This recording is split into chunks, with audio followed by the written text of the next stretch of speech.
Народот да биде спокоен.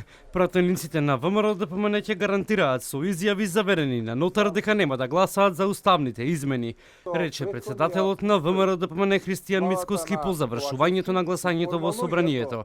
За Мицкоски, договорот што владата го прифатила е срам за целата држава, а самиот чин на прифаќање, како што рече, представува предавство на националните и државните интереси.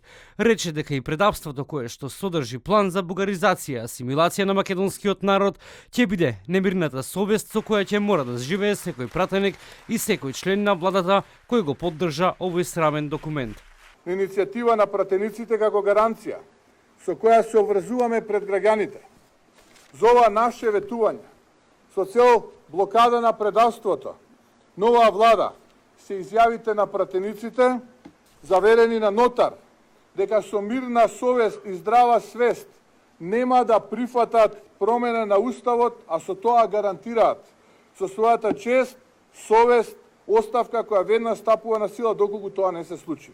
Еврокомесарот за проширување Оливер Вархеј го поздрави гласањето во Македонското собрание, со кое, како што напише на владата, и се дава јасен мандат за отпочнување на првата меѓувладина конференција меѓу Македонија и Европската унија. Со нетрпение очекуваме да се отворат пристапните преговори со Северна Македонија. Северна Македонија припаѓа во Европската унија.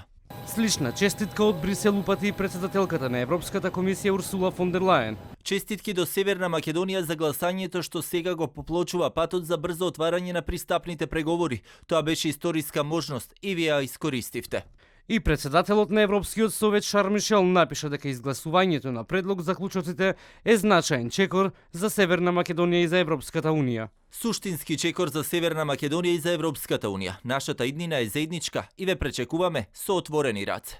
Американскиот државен секретар Ентони Блинкен ја поздрави одлуката на Македонското собрание за усвојување на информацијата за предлог преговарачката рамка со Европската унија. Ги препознаваме тешките компромиси содржани во овој компромис кој го признава и почитува културниот идентитет на Македонија и македонскиот јазик. Оваа одлука доаѓа во критичен момент за Македонија, Западен Балкан и Европа. Се отвара патот кон Европската унија. Парламентот на Северна Македонија го одобри францускиот предлог. 68 пратеници гласаа за. Ова се само дел од насловите на информациите кои ги пренесуваат албанските медиуми.